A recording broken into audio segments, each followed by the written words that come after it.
Today on The Rundown, we're tackling two headline-making topics. First, the potential TikTok ban.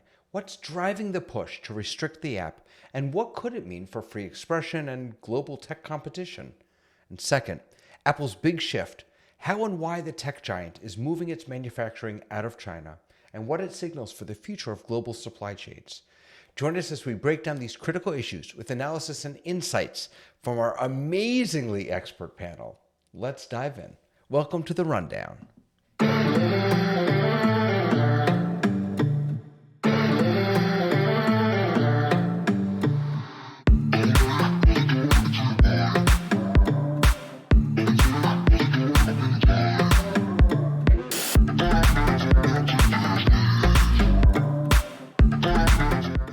Good evening, everyone, and if you are celebrating, happy Thanksgiving.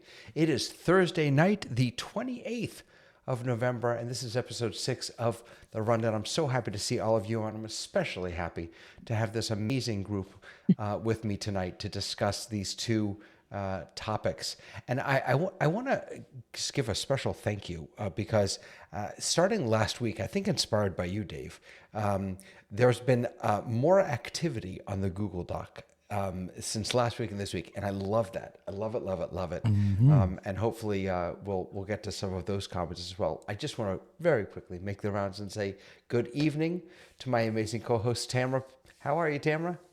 I'm good. How are you? Happy Thanksgiving to everybody who celebrates. I'm wonderful. Tamara left her family to be with her other family, and I love it. I did the same. Dave, how are you, sir?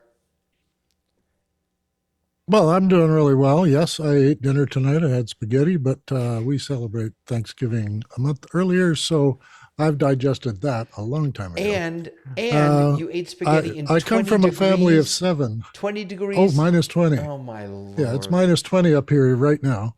And we hope to get a little warmer, but it'll get colder too. So unbelievable. Yeah. It's really good to have It's hard to skate in 20 below too because the skates don't glide. Below 10. Wait, what do they do? You just skate like you're just running. Really? Because the ice, when you're skating, the ice melts underneath your blade. The weight of you on it compresses the water. But it doesn't when it's and that's what below. gives you the glide. Interesting. So at minus 5, it's perfect. The glide is perfect and the skating is easy and everything. When it's minus 10, you're like struggling to get going. Do you have the same problems if you spend most of your time skating on your butt? Well, when you're old like me, yeah. Everybody who skates eventually falls. Like even figure skaters do it too. So, and hockey players more than once. More than once, So, absolutely. Someone who I don't know if she's ever skated, but she's here. She's sliding in to the rundown. Lois, how are you? I'm doing fine, and I grew up in the Upper Peninsula of Michigan. I know exactly what Dave is talking about. Yeah. You know, the skates don't work really well because the pressure doesn't make the water happen, but it works great if you're just sliding down the hill on your butt, on your back, on your inner tube, whatever. That's fantastic. I'm a Bostonian, so we don't get quite as cold as 20 below, but we love the snow. But Paul, snow is normal in Boston. Yeah. Yes, it is, but it's not normal in Texas. Paul, how are you, sir? I'm good. I'm actually not in Texas It's tonight. in I'm up Kansas, in isn't it? Hot Springs, Arkansas. Well, that sounds like it doesn't get much snow either. No, it gets some snow here, I think. Not in the ATX, though, but we went to a friend's house. They live on a very high hill overlooking a beautiful lake, and they have a house that's made out of these rocks, and the hillside there has rocks. It's just this is the natural state, so it's got beautiful natural surroundings. It was like out of a fairy book, and we had a big potluck Thanksgiving, 2 other couples, 2 single women, and just a great time talking and hanging out, having a good Thanksgiving. That's beautiful. Beautiful. I ate moderately for a change. I didn't overindulge. Good for you. Well, maybe it's because it was a Friendsgiving, right? It was Right. not a, Right. It was a Friendsgiving. Yeah. Right. David, what did you do? What did I do? Well, my family, we just got back. We went to our dear friend's house, and there was a ridiculous amount of food. I didn't really eat. I just wasn't hungry. But in between conversation, I had my phone under the table reviewing my notes for tonight because No way. I'm not a You were I'm not cheating. a TikTok user, and I don't know anything Yeah. about global trade and sales. So I Oh, was dear. trying to read up, Trying to educate trying to yourself. educate You myself. crammed in high school, didn't you? But Yeah. that's You're why up I all night. come here to meet with all of you. We wanted to start tonight by talking about something that happened back in April. So in April 2024, there was a law that was passed, which is a TikTok ban, essentially. It stems from national security concerns, and the law requires ByteDance to divest from TikTok by January 19th, 2025, which is coming up very soon, or face a US ban. So either they disengage from one another, or TikTok is not allowed in the US. I don't even know how that would work potentially. I don't know how they can wipe it from everyone's phones. But It, sorry, say again. Was if they divest, to whom are they giving the TikTok? If they say that one more time, if they divest. You said they had to divest. To whom does TikTok go? Who owns it then? So they're allowed to sell it. They can sell it, and there have actually it's the issue that this law is trying to confront is that ByteDance is a Chinese Communist Party owned company. So they could sell it to another Chinese party company owned No, thing No. that's interesting. because it's I saying that. don't know if another Chinese guy. My gut is that the whole issue is that it's a Chinese company, and so that would not fly. They've certainly Well, talked about it being sold to an American company. mhm. You know, But it kind of doesn't make sense in so many ways because the thing that's valuable is the algorithm and they could sell the company without that, right? So it it feels like I don't know how you I don't I have done so much research and still do not understand how this works.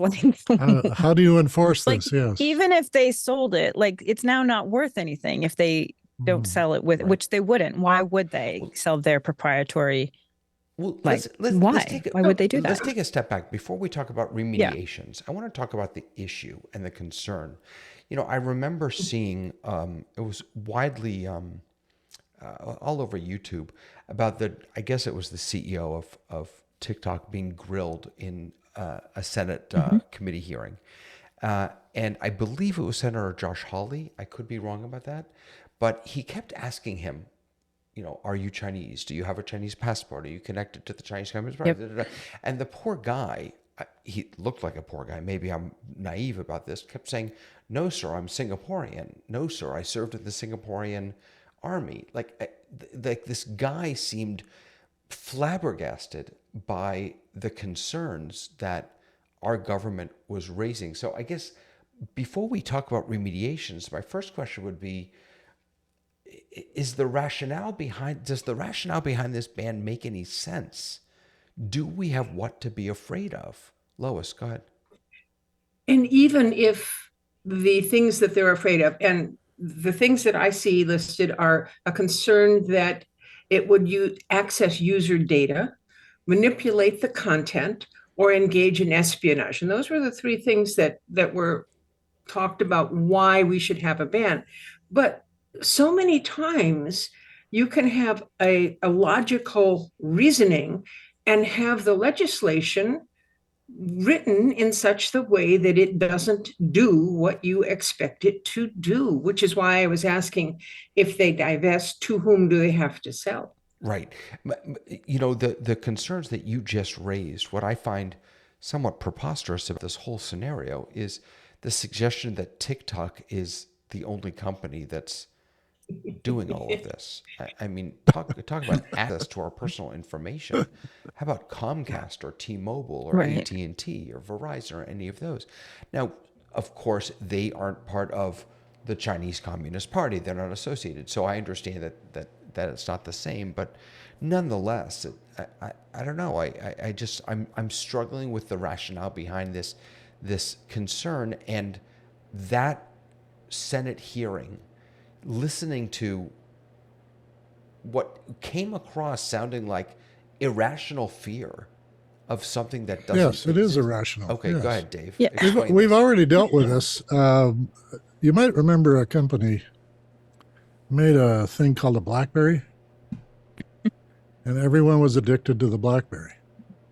And all of the people in the Senate and the Congress and the White House, they all ran around with their BlackBerries. And when Obama was taking office, he liked the phone, the iPhone. Mhm. And they wouldn't let him use it because it wasn't secure like a BlackBerry. Well, a BlackBerry had a policy of providing secure servers in whatever jurisdiction that they were selling in. So the Saudi Arabians had their own servers, and the Chinese had their own servers, and Canada had its own servers, and the US had its own servers, and none of that commingled. That the data was encoded and encrypted and it was yours, but it never left the country. I came across this when I was working with a defense agency in Canada, and we were making a product for them to use, and we discovered that the data was being held in Ireland. And this abrogated our contract because you're not allowed to let another country have our data. So we had to find a service in Canada which would hold that data and deal with it the same way that Ireland did. But Ireland was cheaper because they serve for a lot of people and made money doing it. And this is what will happen with TikTok, is I'll have to move all of the data that they gather about America and keep it in America. And somebody would supervise whether or not these things are commingled, and they'd have to demonstrate to technicians, and there is a department in the government who have the right techs. But I to be thought their able to data say, centers are. data does not go in. I thought their data centers are already in America for American. Some of them are, yeah, but they're all commingled with the other ones from, Europe and Africa and all the other countries that use that. Same with WhatsApp, they're all sharing the data across those wires, the undersea cables and everything else, but you can silo them if you ask them to. So Apple does not sell certain apps in China because they know they can't silo them. And this will happen to TikTok. It won't be, if they ban it, you won't even be able to download it. Anybody who has it already would start to not be able to use it because all the services are being withdrawn. It does. But that isn't what the law says. It doesn't say you have to sequester data. Right. It says you have to sell the company to somebody else. Yeah, but that's not, in Canada, that's easy because, you have a Chinese company that owns a Canadian firm and then they would buy it, right? You can have an American company, which secretly is actually financed by China, and they'll buy it and make all that law stuff work. And that's the easiest way around it, not trying to, sell TikTok on Do you the think open there's market. any chance? It's a $300 billion company. Paul, do you That think? kinda limits. Hold on, Paul. Just quick Thanks. question. Do you think there's any chance, Paul, that they actually would sell?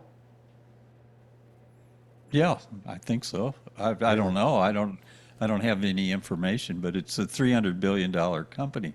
I mean, what did Twitter go for? What was it, 44 billion? I mean, that limited Facebook could buy it. There's a very few entities that could pick that up. I don't. I feel like it's so confusing because the talk that came kind of surrounding this law was there's bad stuff, but we can't tell you what it is. And so there was kind of it's credible, like this is a credible threat, but it's a credible threat that we can't tell you about. And I think that makes it much from a consumer point of view to go, how is that different than Facebook? And how is that different from, the reality is if you are in a digital space, if your computer speaks to another computer, your data is out there. and if you kind of don't know that as a consumer and then suddenly go, what do you mean? How could this be? That's where the confusion is. And some of those Senate hearings, some of the questions were they just felt uninformed.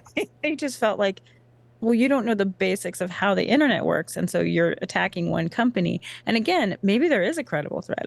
It's very possible, but it feels like, sure, they sell it, but they wouldn't sell the main brains to how it works, and they could just make a new company, and they would just do it in a way that looked like more of a shell company, and I feel like I don't know, because I obviously we're not in on the secretive things that are convincing everybody that this is such a danger.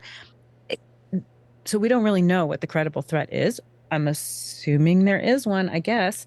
But because we kind of don't know, it kind of makes it a little bit strange where you're like, well, how is that different from Facebook? And how is that different from, Twitter? I can't call it X, I'm sorry, or any of the other things that are popping up. And, again, there could very well be a credible threat, but we don't know. And I think that's what makes it a little bit more, from a layperson's point of view, going, I need more information to know that this is a problem, is a real problem. Well, you also made an interesting point earlier, Tamara, and that is that even if there is a threat, a credible threat, it isn't necessarily a threat to me in them stealing my information in Boca Raton. I'm a techie rabbi who, like, I mean, I pose no risk whatsoever. Having said that, banning this in government on government devices, banning this for government officials, I think one could make a strong argument for that. But why? But I think there's a strong argument to, because we have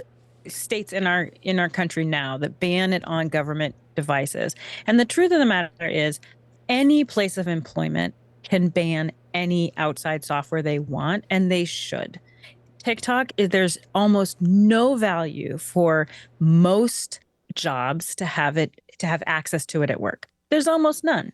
So if I supply you with a phone to do your job, then I shouldn't have to have TikTok on it. Like, I think that's totally different, right? Because that is the business of an employer who is providing you with technology to get your job done, and is providing you. So I have no problems with that. I have no problems whatsoever of a company saying, listen, during company hours, we don't want you playing video games. They have every right to do that. They're paying me to work from 9 to 5. I have breaks. If I want to take a break and I want to go to my car and play on my telephone, my personal device, not the company device, there's no problem with that. I don't have any problems with a company saying it actually does not help the productivity of my place of employment for people to have that on their phones. So I have no problems with that. If the government wants to say, hey, absolutely not on government issued phones, not on government issued property, they have every right to do that. But this is a little bit different. This is saying, we don't want any of our citizens to use this service, and we have reasons to do that. It's credible, but we're not going to tell you what it is because it's a potential breach of national security. And so just trust us. And I feel like that's where people start questioning government, is go, well, just trust us.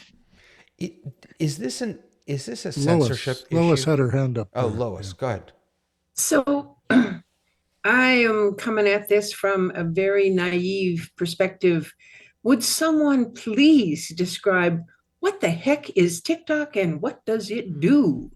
And what sort of information is it collecting from people? I looked at TikTok for the first time in a long time earlier today.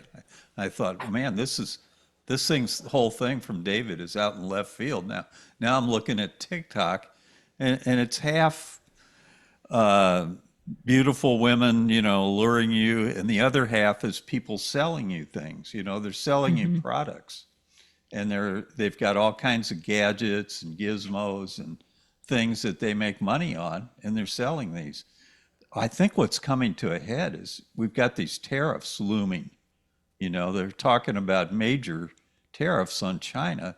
At the same time, you've got people selling Chinese goods on TikTok. A lot of people selling a lot of Chinese goods. And I think a lot of this is just big tech in the U.S. trying to protect itself. They're worried that this is going to have an impact on tech. So it's going to be a very interesting January if the tariffs go into effect fairly soon, and the TikTok ban goes on, and the acquisition. I just don't see how all this is going to play out, but it'll be pretty interesting. Lois, when it comes to what they're gathering or potentially, here's my take. And my take is that it's not so much that they're going to get my information, but they're going to learn about me.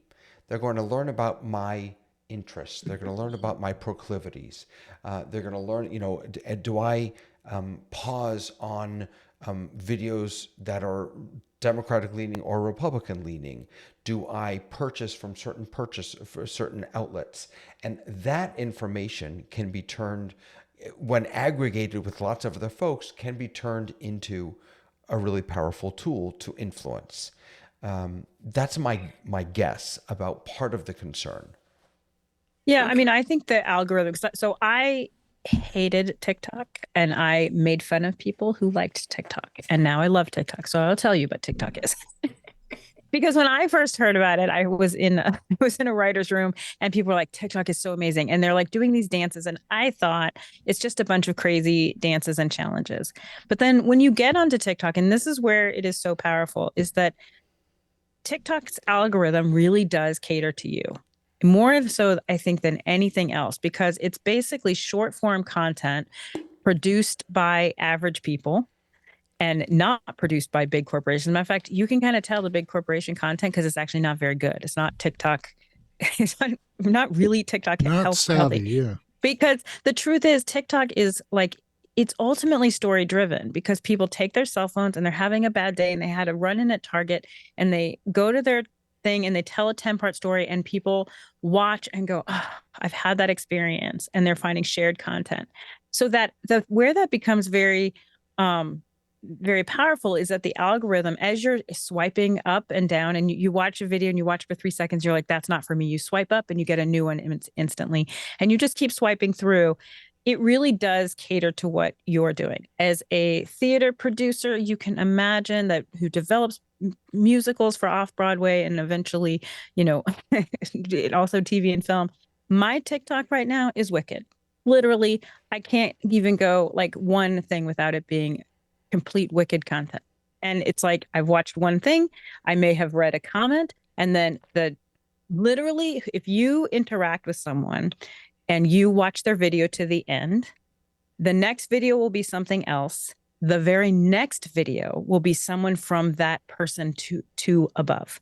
So their algorithm is continuing to learn you. So it can. So I think what David is saying is it starts reflecting what you like. And so the content, as you interact with it more and more, it's completely what you want to be seeing. But you can kind of play with it a little bit because like I'll be on Wicked TikTok this week and next week I'll be on something totally different. And then I'll be stuck in that loop. Right. So it really does feed you what you want to see. And it really take, like, I have to have parameters around it. I'll be on that thing forever. I made the mistake once of pausing on a TikTok about these pots with the removable handles. Yep. And you're going to be forever. I get the pots with the removable handles. What's interesting is that you don't even have to interact with something. You just have to, right. You have to actually not interact with something. You have to pause and just let it play. And that tells TikTok, oh, he watched that. Or he spent more time on that than he did on something else. I guess my question is, how is that different than when American companies do that? And I don't understand personally how that content is different than Amazon, who sells me whatever thing I have bought. So it's not that I don't think they're getting information and they're getting potentially valuable information if I will engage with them in purchasing things or whatever, but I don't understand how it's different. And so in the case that they're making is the case that I would make with every piece of internet, anything we're interacting with, whether it's Facebook or whether it's Amazon. And so that's what I don't understand as a consumer is how is this different than any of the other things that I'm interacting with? It's not very different. And there's three companies. There's three companies that will benefit from this. There's Alphabet, Meta, and Snap. They stand to gain $430 billion from the loss that TikTok will have. And it's all part of a larger picture in Silicon Valley where the tariffs and all this are trying to limit the Chinese economy. It's not a pure ethical issue about TikTok. It's an economic issue No, it's a And with these security larger issue. companies. and internally it's an economic. I think a content creator, and I don't create for TikTok, and I probably won't, to be honest with you. But from an economic standpoint, there are lots of people who are making their living on TikTok as content creators who stand to lose feeding their families and things like that. So when you're telling those people that this is a security issue, I think they rightfully have a right, have a right to say, Right, tell me more, because right because what now they're I'm feeding my doing, family. right, and because they're baking cookies and they're doing Right. stupid pet tricks, and they're not doing things that pose a national security risk. It's Yeah, or they're No, like a but it's, mom. well, Like, it's not, hold it, guys. It's not what's on TikTok that matters. This is where we're distracting. Yeah. What people do on TikTok is fine. And it's right. just like YouTube. And it's just like television was before, or even, I don't know, America Online. I mean, what you're doing on the thing is entertaining yourself and other people. But what the company is doing, and this happened in Canada, they were able to find out where the jogging routes for the military were in the bases because of the phone. And the TikTok was live all the way. You turn off TikTok, it's still there. You turn off Facebook, Right. it's still there. Right. And it's tracking your location. And they had little maps they pulled out of the phones of where the jogging trails were in 2 or 3 Canadian Armed Forces bases because the phone was tracking. So the guys are not allowed to wear Apple Watches anymore. The the other wristbands are okay because they don't have that interactive element. And it's this data they want, the metadata, the Right. pattern. And the patterning of people's behavior is where the influence comes from. If I know something about Paul and what he likes, I can probably defraud him because I know where his vulnerabilities will be. And I know what he's really interested in his microphones. And I can do things to make him respond to me regarding microphones. So, in that sense, the more I know about my customer, the more I can sell something to them. But if you're a government, you want to know more. How did they know where, what's his name, Khashoggi was in order to assassinate him? Well, it was his phone. And they knew Right. when he would be on the doorstep of the embassy, and then they took him away. So I'm wholeheartedly in favor of every corporation being controlled by some entity that says this data is mine and you can't share it with other people.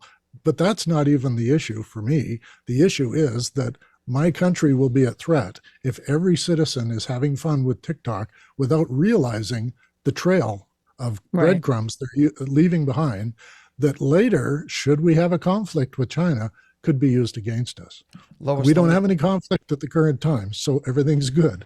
But I'm going to say you got to watch out for it. Lois, let me get you So in. You've been patient. the security issue is what the owner of the company is going to do with the information that they get. You bet. That's Yes. really, it comes down to who do you trust? Right. Now, if a company is a little local startup here in town, and I know the people who started it, and she's really good and very conscientious and all that stuff, that might be a safe place to give information. But what happens when she sells that company to somebody else, and they sell it on to somebody else? So the question of should we have a TikTok ban is really, to my mind, too small a question. The question is, should we have a ban on X? Now, that company was sold to someone who didn't start it up. They've got lots of information. Who knows what they're going to do? Or if you look at how in the world did they blow up all of those walkie-talkies and phones and everything? Somebody had information and somebody got something into that stuff. But all of that comes down to who do you trust? Right. So, Lois, I just want to say that you mentioned this in the doc, and I had not thought of the way you just framed the question, and it's a very, very poignant question, right? What is the difference between the Chinese government having influence and maybe subversive influence over a social media site? What's the difference between that and some American person who was in with the government having that same, Whether they're or in the maybe even more government or power. not. No, not in Well, the I think it's a government, A in perceived powerful with the individual government. could do that. Right. it's a perceived sense of control, right? It's a perceived idea that American companies are overseen by an American legislation and American rules, and that they're not, that there's a limit to how much they can do, which again, I don't know. I mean, but it is also, to Dave's point, very true. Like, the truth of the matter is many of our companies are banned in China. They are not accessible to Chinese citizens. So if you look at where TikTok has actually been banned, the countries that it's been banned, a lot of those countries have banned. They have a lot of censorship in their things. Now, it doesn't mean that Chinese citizens can't get to YouTube, for example. They have. I mean, I taught international students, so they would say, "Oh, well, you just go this, and you go to this server, and you pretend you're in here." You go to a VPN. I'm like, awesome, that's amazing. But the truth is, many of our companies are banned in China. So there's probably a bigger issue that is just this TikTok ban. And I think the reason this TikTok ban has become so kind of the hot button topic is that so many people don't understand it. They don't understand the fundamental. They're like, why does the government want to take my TikTok away from me and my livelihood? And I think that more needs to be expressed about like what these bans are, and why we do need to be, careful, Are there not issues- just on the internet, but with our companies. Are there issues of censorship here with this debate? Because it seems to me that No, I don't think so. Any no more than there is with the government doing things with the internet in general. I mean, definition wise, censorship has to do with either the morality of things or security. So this is leaning on the security side of it. Is from the government's, from this argument, it's a security issue. It's when you look at like the history of censorship in like film and television, the Hays Code, and then also in comic books, there were definite bans that were morality bans, that were things that were like, this is the code we're going to go by. And with both film and comics, they eventually just made their own code and said, we will police ourselves so that the government doesn't have to. We will provide movie ratings, which creates its own sense of censorship, rooted in economy, right? So if you say too many bad words, or you do, then it's the difference between a PG-13 and an R, or an R to an X, and an X will limit your profitability. So people will take things out and arbitrate them to the lower rating so that they can, economically be seen in more places. So this is a little bit different because it's really on the security end. And I think the morality end almost makes a little more sense to us when we're talking about censorship, because we're like, it comes with things like our conversations we've had here before, which is, are things too violent? Are they too sexualized? And who wants to control that? Do we want to police ourselves internally in movies or in video games or in comics, or do we want to be policed by a government oversight committee that decides what's moral and what's not moral? But the security is the other piece of that, and I think it's a little bit harder to kind of quantify because they can't tell you everything. It's a security issue. Well, that Yeah. and also It's reminiscent of the communist scare. Absolutely. And so that's what I think people wonder about, right? We're like, well, are we, one, like for me, is this a test of this new short form content produced by lay people, but distributed by a large corporation? Is this a similar to the things that we've seen censorship happen on, where we're unsure of what it is, and therefore we're censoring before we even know, because we're anticipating things that may or may not come to fruition? And is it because it's new, or because there's some real credible things there that we have to worry about? And it's probably a little of both.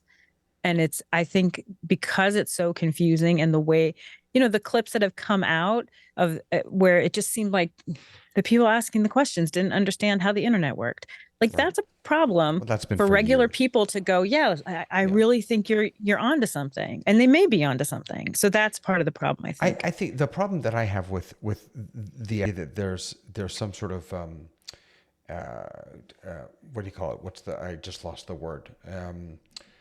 Censorship going on here is goes back to Dave what you said, which is that this isn't about the content that's on the platform. This is about the platform. So I'm not a TikToker. I don't make a living on TikTok. So far be it from me to even suggest this, but you don't have to make content on TikTok.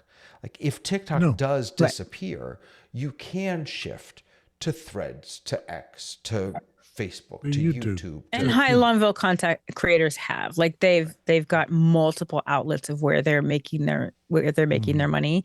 And I think the truth about TikTok is they're making money off of selling things, right? So the influencers are being paid to do advertisements on their site, and it's even more so than the way YouTube does their advertisement or Facebook does their advertisement. It is like, it's so blatant. They're half the time you're following a content creator. She's a mom who's just, trying to make it through the world. And now she's got these products that she wants to sell you. And it's so integrated, because the truth is, if you're following someone for long periods of time, then you suddenly do feel the same way that we know psychologically people feel about watching TV, where it's like, I'm part of that TV show. I'm part of that family, right? And I know these people, and I have real emotions about what they're going through because I relate to them. So when they want to sell me a product, I'm probably a good candidate for their product selling. So I think in a way, it is a monetary source that is very different than YouTube. And I think it's more average people are able to turn that algorithm into profitability quicker than if they're on YouTube and in some of the other places. So I think that's why from an economic standpoint of a content creator, then there isn't a comparison right now. And that is probably part of the negativity of it. Yeah. Isn't it ironic that a communist country owns a platform that allows people to buy and sell products and profit and not share and sounds very not do the whole collective thing. It's all individualized and it's big capitalism on a small scale. So I think it isn't about the content, absolutely. Yeah. And censorship is only about content. It's not about delivery platform. Right. The fear, the underlying ignorance we have is it's not transparent what they're doing with the data. Mm-hmm. We have some trust in, as Lois says, in an American company that feels a responsibility not to go too far with this stuff. But it also hasn't designs to take over the world.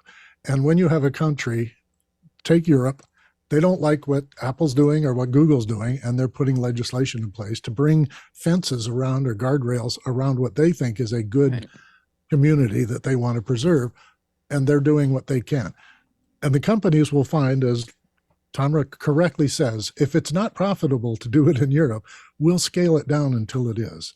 And that's what'll happen there. But I think TikTok is the thing. Senate doesn't know what they're talking about, the famous term about the tubes.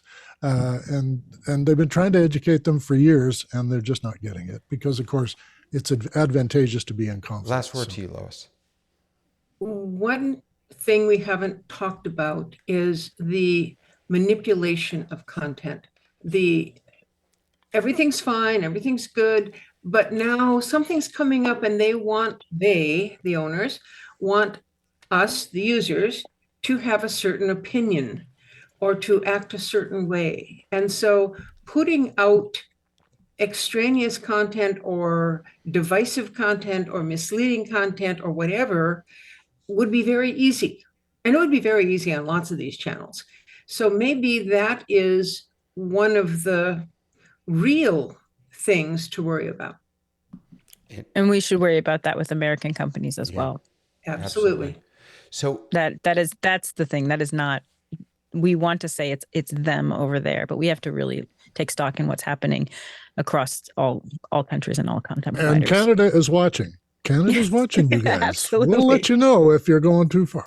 So you in Europe. So here's an interesting. We're debating. Go ahead, Paul. We're debating moral issues and free speech and things like that. I think it's 90% economic, and I think it's so too. very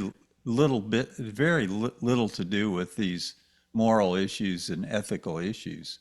The big tech companies stand to make a lot if TikTok is diminished, just like they're doing just like Chinese cars would kill the American car industry if they were released in America. I mean, the Chinese cars are phenomenal. If you look at some of the videos about how good they are and how cheap they are, it's this whole thing is a Yep. financial, and like I said, there's three big tech companies that stand to make about over $400 billion So if TikTok goes under. Paul, let me take that and shift us a little bit because I think that the finances is also a really important, or the economics, I should say, is also a really important piece of the second story that we wanted to get to, and that is thinking about the manufacturing move, right? The move that Apple is making, not at the behest of the American government, not at the urging of the American government, but on their own, moving a lot of their production out of China and into India. So my question for you is that also really about economics, or Absolutely. or Absolutely. wait, there's an or and or maybe, and this would be for everyone, of course, is how much of that decision is wrapped up in Taiwan? How much of that decision is actually about budding morality and wanting to be on the right side of that issue should it come to the fore? What do you think? Yeah, I don't know. I haven't thought about I that. think, But yeah. I'll start on that Well, one. give me Jeff. wait. I So, think it's so hold on economics. before I go to Answer that Dave, one. Paul. So give me the economics then, and then we'll get to the Taiwan piece. Why I haven't is looked into the economics of the Apple move to India, but with these tariffs being imposed, they're escaping the tariffs because from China? that Yeah. would they don't have much choice. I mean, this with was these pre-tariffs though. yeah, I know, but that it definitely enters into it. But I wonder if I they think saw that this coming. goes a little further back though, because if you look at, I think we can go back the last 5 years. You look at COVID, everything, was like COVID brought to the attention, which we didn't know before, that everything was happening in China. Apple lost billions of dollars because all of their production was in China. It doesn't make any sense. It doesn't make any economic sense for you to put all of your production in any one place. And the truth is, we would all like it to be, well, how come it's not in America? Because it's too expensive. And the idea of the morality part of it, I think that was also part of the conversation that came up. But the truth is, I mean, I know this from being in animation, all of our animation is done overseas. It's done in Korea, it's done in China, it's done in India, and it's all done overseas. And it is done that way because it is absolutely cost effective to do it that way. It is not cost effective to do it in America. So we're not going to bring manufacturing into America, which it's too expensive. And this is an economic issue. So moving it around to other places, to me, makes total sense. Like I'm surprised it wasn't split into more places until now. It seems so strange to me that it was only in one place. So let me. Well, there is an exception to that, Tamara, and I think the exception is Texas, because where I live, there's no regulation. I live 6 miles from where the new Twitter is moving in. In fact, Monday they started up. They're running 3 shifts of 900 people each, 2,700 people a day.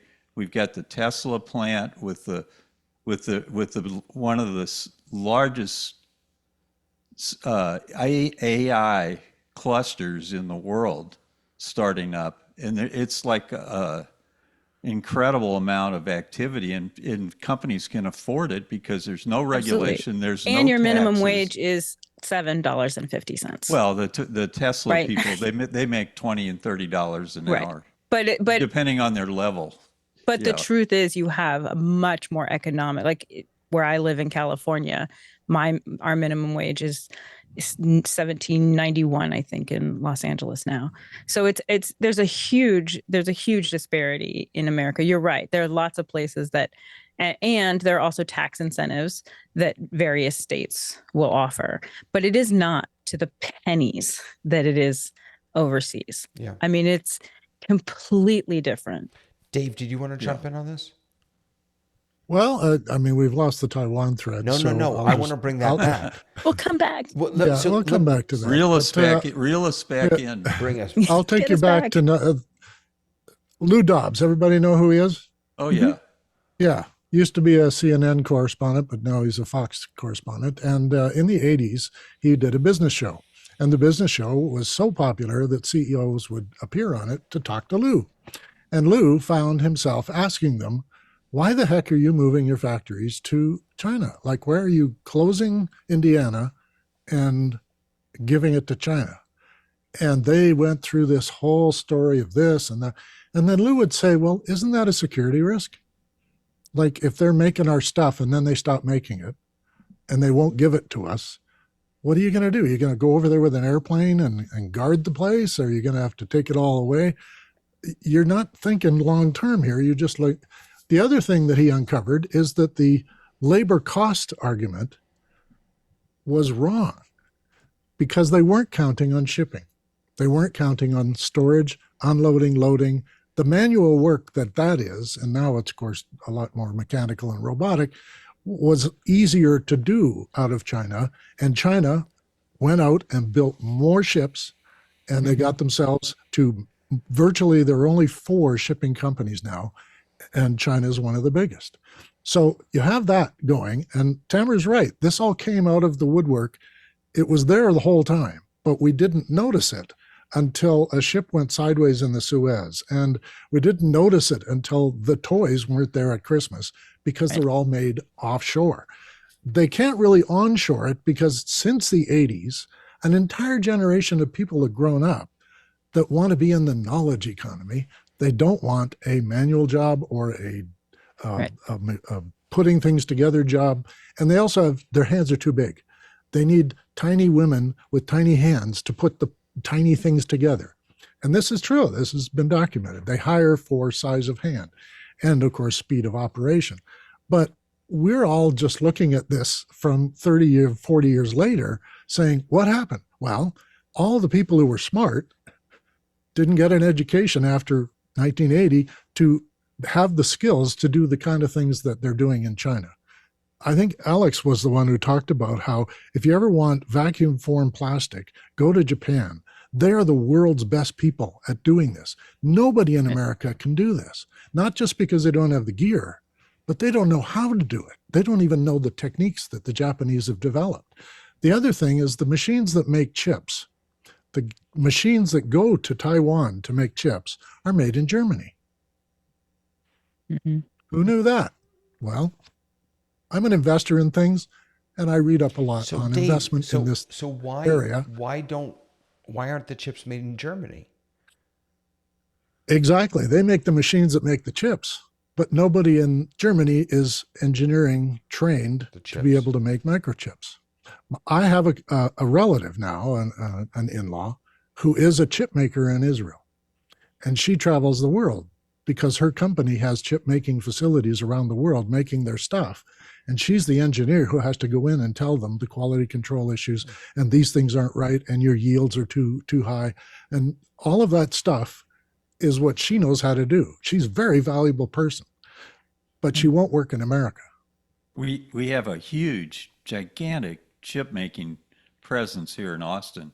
In the 90s, I went to a company called Semitech, and Semitech was a consortium of 12 companies, AT&T, IBM, Intel, and my job was to provide all of them with computers, and their job was to make big and bigger and bigger chips. And it spawned, this is like, the chip industry in Austin is phenomenal. We've got Samsung, we've got Been there Motorola, forever. we've got them all. Texas Instruments back in the day. Yeah, So sure. we, you know, you can do it domestically. You could build stuff Well, now and the create robots do it, domestically. and now Yeah. you need the engineers Yeah, to well, operate we're the making robots. humanoid robots too. Well, to do you all can this you stuff. can do it, but I mean, getting back to Tamara's point, you can't do it for pennies, which is what they're able to do. You know, if we're all willing to pay $2,000 for an iPhone as opposed to $1,000, then sure, we could do it here. I do want to bring back Taiwan, and the reason I want to bring it back is because I think that it's in some ways a similar or parallel discussion to the discussion about TikTok, and that is that one of the reasons that Apple perhaps is trying to get out of China is because they're afraid that that there will eventually be a war or an aggression on China's part to take Taiwan back into the fold, and that Right. will be untenable financially, but also morally and ethically for Apple.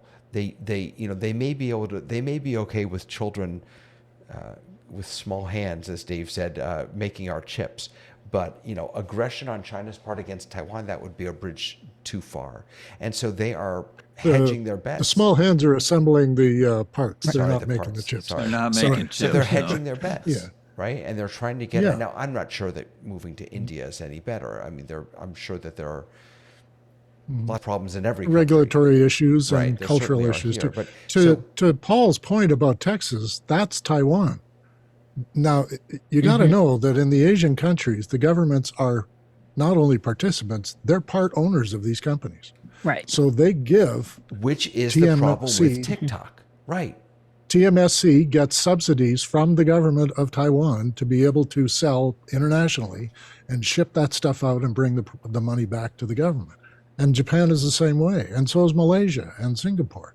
They are invested in the economy directly. They're not just backing off and letting capitalists doing the job, and they're able to control what companies can do by being involved.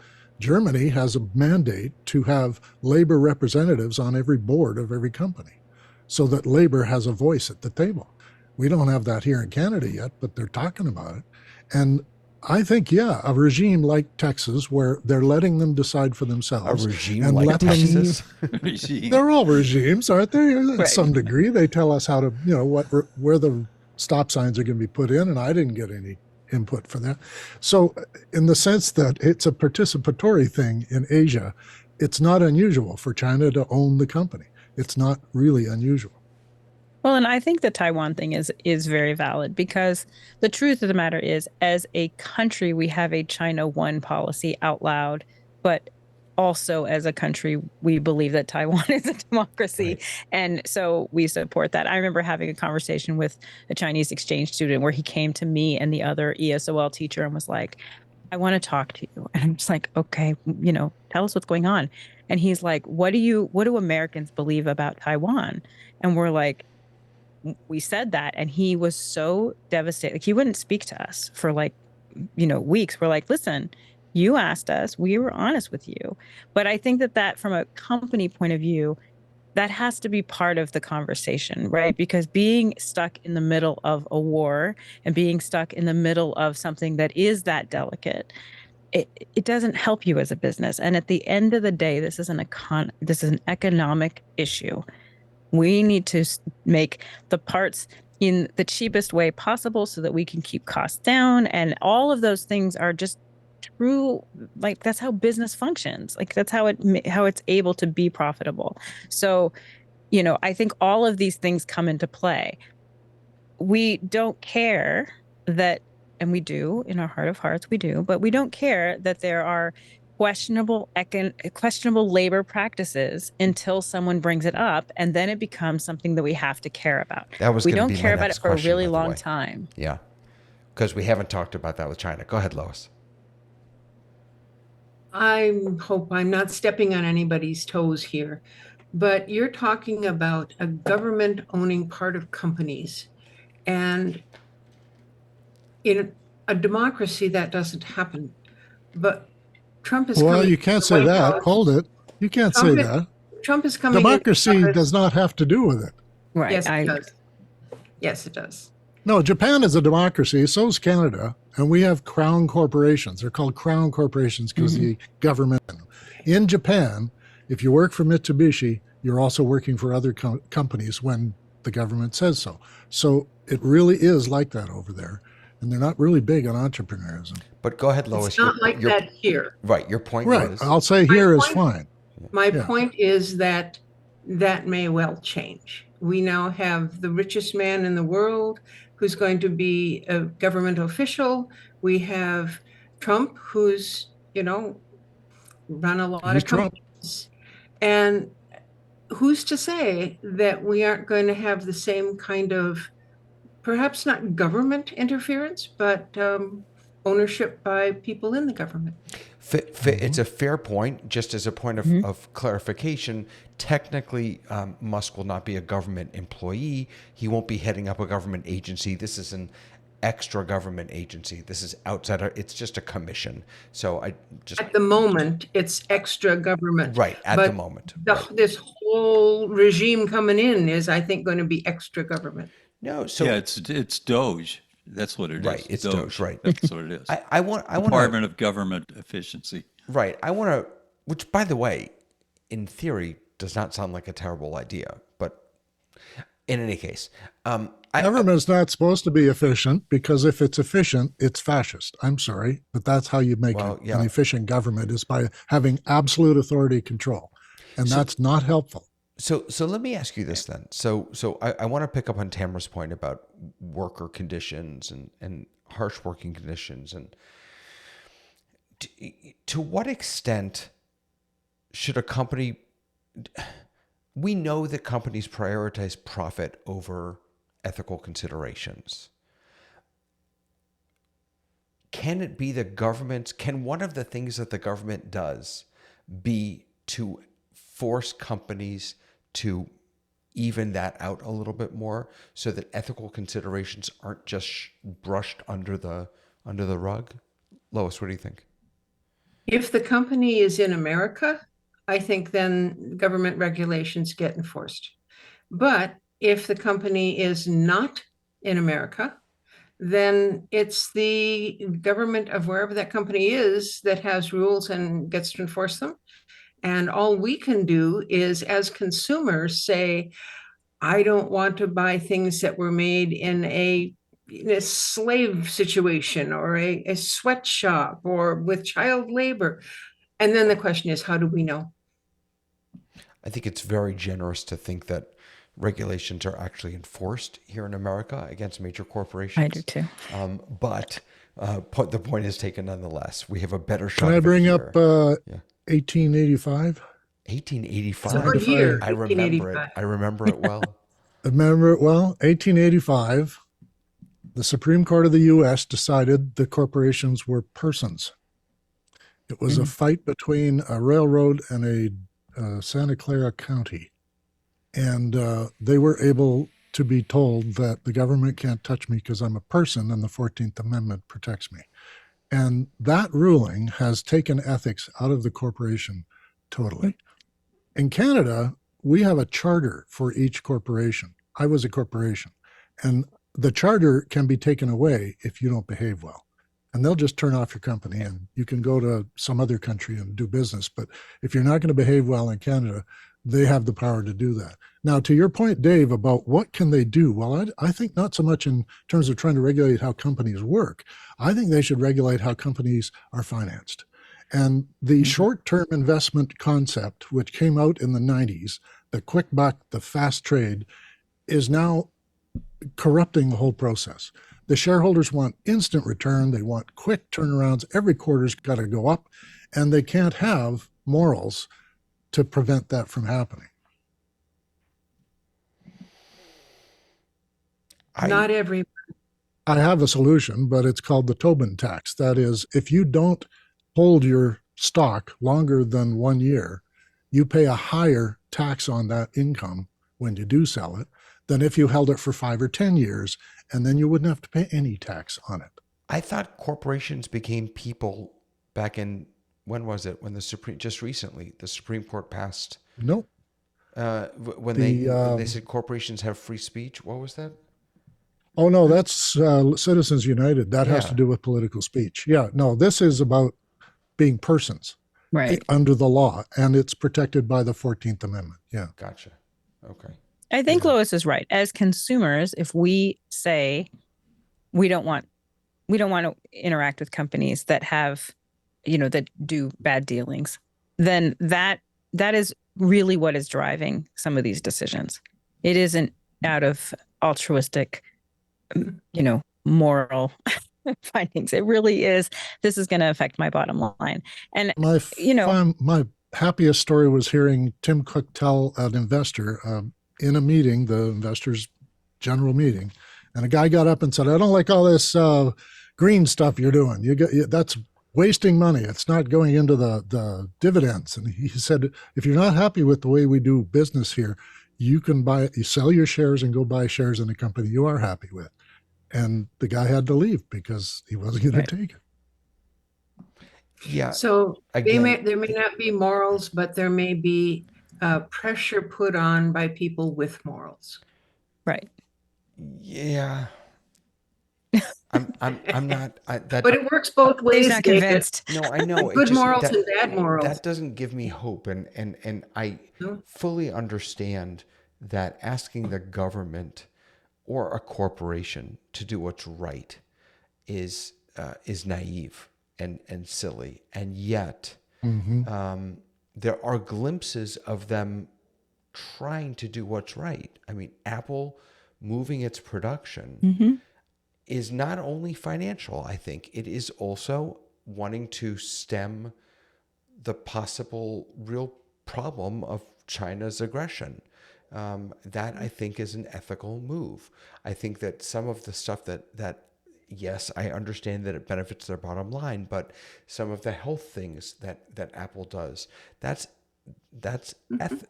it makes our world a better place. So there is still a young, naive, innocent part of me that wants to look at the choices that our corporations and our governments are making and say they're trying to help us do right. I Their just hope cash we can pile is find so out. big that Right. you can do that.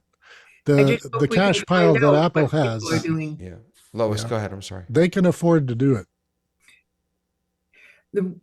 I just hope that it is transparent enough as to what's going on that we as consumers and owners of stock or whatever can have some effect on things. But if we don't know what's happening, we don't know where to push. You know, one other piece of this, and this has come up a couple of times when we've been talking about social media. And I think last week, Lois, you made a connection, or you are drawing an analogy between social media and TV or print or what, and that social media is just a different delivery tool for information. And my struggle with that is that it feels to me fundamentally different because we, for better or worse, have been trained to not know how to live without it. And the Right. same is true for our devices. We have been trained, if we get in the car, most of us, and leave the house without our phone, it almost doesn't matter how far away we are, we will turn around and go get it. Because we have been trained, perhaps by these companies, to rely on these devices. And so again, I'd love to think that consumer pressure will can affect change in that way, but I'm not sure that they haven't trained us too well. I'm really glad you brought that up because that's what I've been thinking about for Yeah. months now, is how little things in my life become dehumanizing. And I go back to pumping my own gas. Why the heck am I pumping my own gas? ATMs. Why aren't I able to talk to a teller and get this all straightened out? And recently I had to fight with a machine because I'm in a shopping center and I'm using the self-checkout thing. And it's making me behave a way that I'm not comfortable with. And then it's yelling at me about, you're not doing it right. And I'm going, if you were a person, you would see me struggle and help me, not tell me you're doing it wrong. And this goes back to things I've said before about parents encouraging their kids rather than telling them they're wrong all the time. And Tamara has done this as well. But I feel I'm being dehumanized by a corporation who doesn't want me to interact with humans.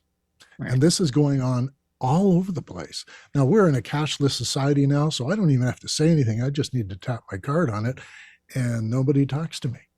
And there's a shopping center here with a grocery store which has a conversational aisle.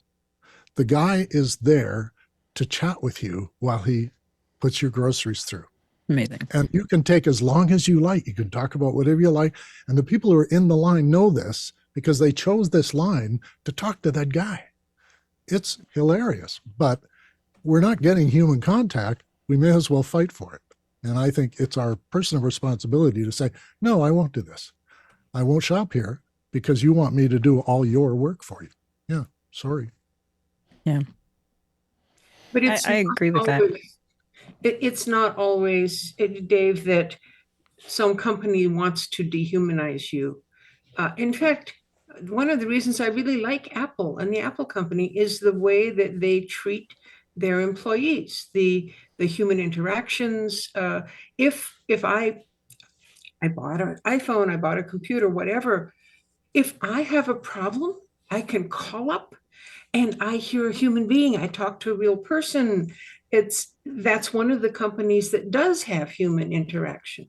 And so although lots of places are going to try and be more efficient by being more mechanical, that's, I don't think, the intention of the corporation to dehumanize. I think it's just that's what they have found works. No, it just is more profitable, as we've been saying. Yeah. And the problem is that dealing with people is not profitable. Lois, you put a suggestion in the Discord about a topic that what we're talking about right now is bringing it up for me about communication, how we communicate and how technology has changed the way we communicate with one another. I think that's a fascinating. I'd love to pick that up next week if you're okay, if you're available. Oh, let's do that. Let's do it. Yeah, it's such an interesting. I'll just say one quick thing about that, and that is that I remember maybe 20 years ago, someone was complaining about how in text messages kids don't use punctuation. And I'm a punctuation guy. Like I capitalize sentences, I put punctuation, but kids don't use punctuation in text messages. And a professor was teaching and he said, the reason they don't is because text messaging is not a written form of communication. It's much more of a verbal form of communication that is simply visual, that you see. And it's a new language. Right. And it's a new with its own it was just punctuation and fascinating. Yeah. I'd never thought of it that way. So I think that's a nice thing to pick up. Go ahead. I'm sorry. Yeah, let's pick that up for next time. I love Yeah. that. Changed when the phone, now you didn't have to use your fingers. Right. There was that lovely microphone button, and and then you just talk. Right. Like I said, comma, in the last time we met, comma, we all talk with and you punctuation now, right? Yes, because I want it to look like I want it to be read. And maybe the next phase of that, we're getting ahead of ourselves, but the next phase of that is I don't even have to speak. I just turn to Notebook LM or ChatGPT, and it does the talking. It does the expression for me. In any case, that's for next time. But I'm so grateful to all of you for taking some time tonight and discussing this with me. For those of you who are watching this on replay, you didn't watch it live, and you guys don't know this yet, but that's because we got kicked off of YouTube almost right away. First, the office hours stream dropped, and then the rundown stream dropped. But it's okay because Ecamm automatically records. So I'm just going to upload this as soon as we're done, and we'll live on YouTube again. But I don't know what that was. Our internet is fine because we all stayed on the call. But maybe there was a glitch over at YouTube. But I'm so thankful to all of you for spending. It's all those terrible things I said about America. That's why they kicked us off. Exactly. So in any case, if you would like to suggest something that we can discuss on the Rundown, please head over to our Discord or just go to therundown.show. If you'd like to be a part of our panel, our expert panel, we'd love to have you here. I love meeting new friends and learning from all of you. I hope you have a lovely, lovely night. We'll see you next week on The Rundown.